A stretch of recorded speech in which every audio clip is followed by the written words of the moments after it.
Can I tell you how I feel? I don't believe those statistics at all. I don't believe it. People, this is a presidential election. Everybody always knows about the presidential election. People are registering to vote. I have been out there. People are registering to vote. I don't believe a lot of first-time voters. I just don't believe it. Yeah. That's the way I feel. All right. Eddie, should I show my screen? Patricia just wanted me to show this information about. Yeah. Yes, before you do, it's very important to share. There's a lot of miscommunication and miseducation about those that are being supervised under the Department of Corrections. Thank you. I forgot that. Yes. Yes, and I meant to put that on there. And I'm gonna let Ms. Johnson talk about it. But, Okay. You don't want me to show it? Yeah, if you can show that Right now? while Ms. Johnson is talking, for people to understand the difference between a misdemeanor and a felon and what the rights are. This is specifically for ex-felons. But I'm gonna let Ms. Johnson go ahead and finish. Okay. And what she has on there is correct. If you are off paper, and that's the street terminology, and they keep telling me, you can't call them felons, there's something else.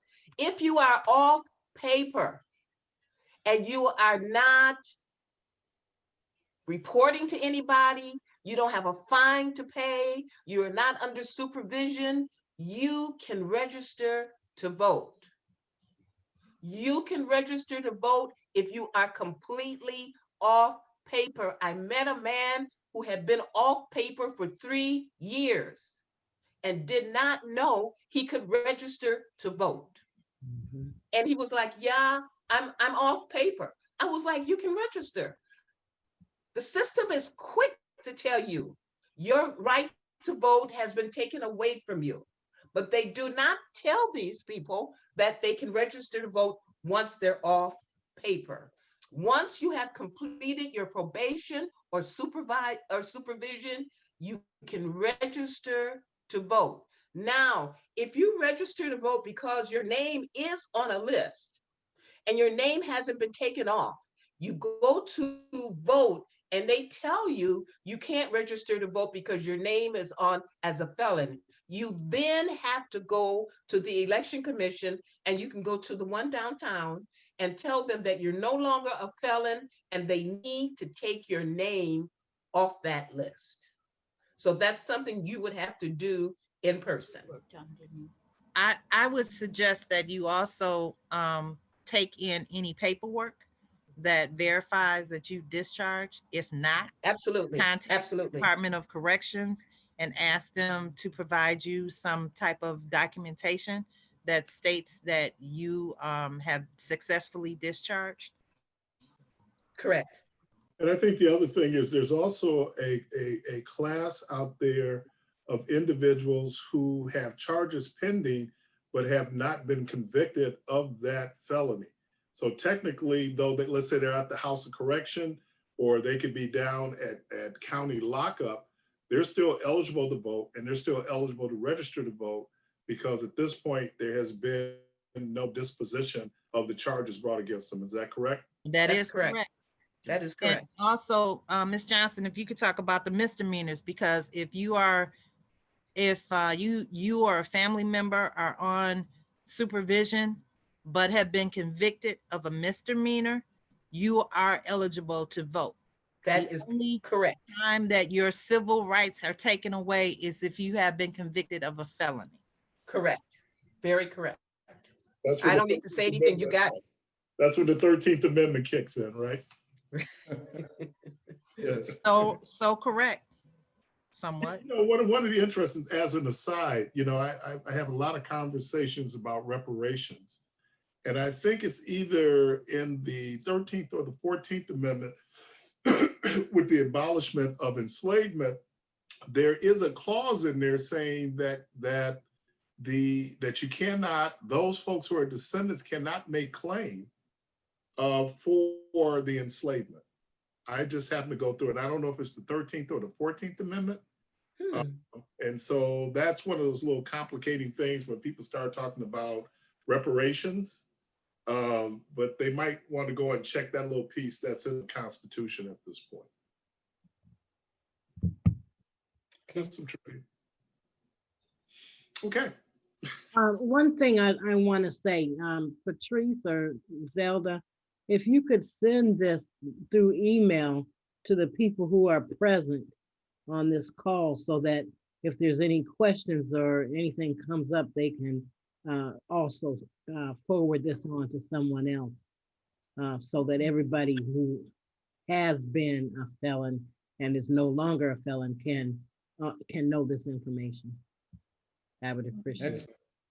So Well, if you don't have your email, please put your email in the chat box so we can send you a copy of this. And so our next town hall meeting that if you'd like to. Do you have it, Patrice? Please, if you'd like to participate, please put your email address in the chat box. Thank you.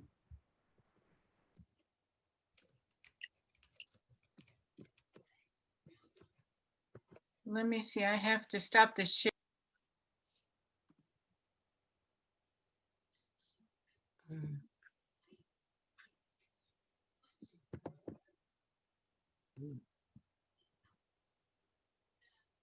Zelda, are you there? Oh, I copied the bottom link. Let me see if I can post that. We'll be able to send it out. That's no problem. Okay, thank you. That's just more, I just put the bottom there for detailed information about the photo ID law.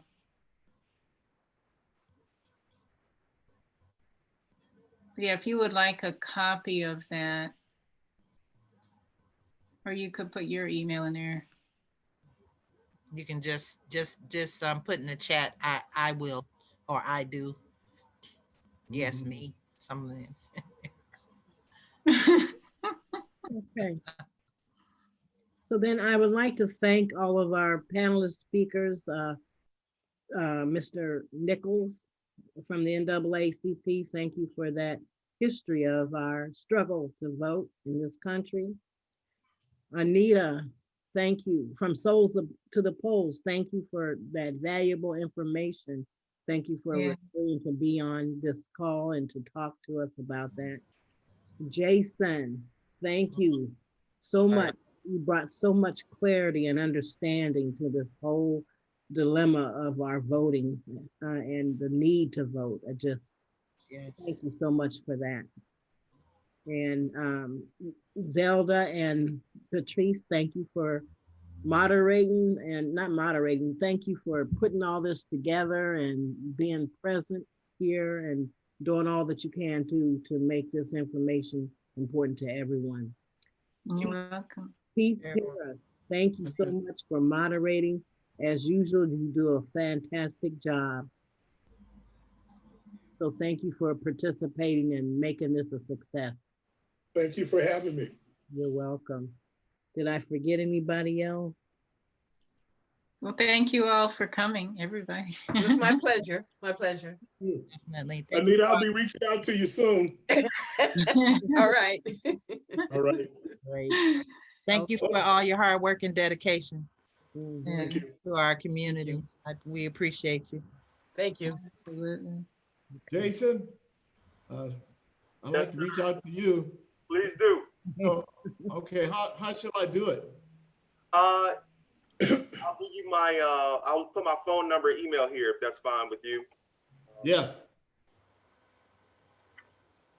So Jason, do you want to share what's next for you, or it's still classified?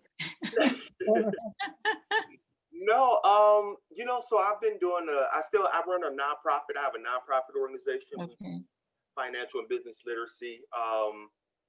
And I'm finishing my, what is this, 6th book. I'm playing with the title Leadership in Chaotic Times. And then I got some other business stuff that I'm doing. So I'm staying busy, and then I'm married, so that right